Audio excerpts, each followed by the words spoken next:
গিয়েছিলাম গাংদুয়াতে পিকনিক করতে 20 জানুয়ারি। শেষ দিকে গিয়েছিলাম, তাও যেয়ে দেখি কত ভিড়, কত মানুষের ঠেসাঠেসি, কত আনন্দ হয়ে হল্লা হচ্ছে।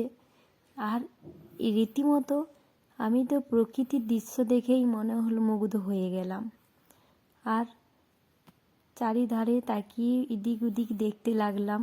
তারপর কিছুক্ষণ পর মিষ্টি মুখ করা গেল সবাই মিলে।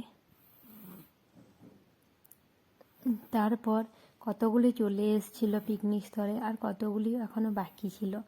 তাই বললাম চিকেন পকোড়াটাই তখনকে বানানো যাক, তখনকে ওরা আসুক। তারপর নিজে নিজে চিকেন পকোড়া খেয়ে নিলাম। আর এদিকে চপ, টমেটো আর মুড়ি খাওয়া হলো। তারপর সবাই নিজের নিজের কাজে লেগে পড়লাম। এই সবজি কাটাকাটি হচ্ছে, আর ওদিকে ভাত রান্না হচ্ছে, আর এদিকে সবজি হচ্ছে। চিকেন মাটন একসঙ্গে তো একটু লেট হবেই। তারপর পাঁপড় ভাজা হলো, খাওয়া হয়ে গেল। আর রীতিমতো কুচ্ছের ছবিও তুলে নিলাম। খুব এনজয় হলো বন্ধু।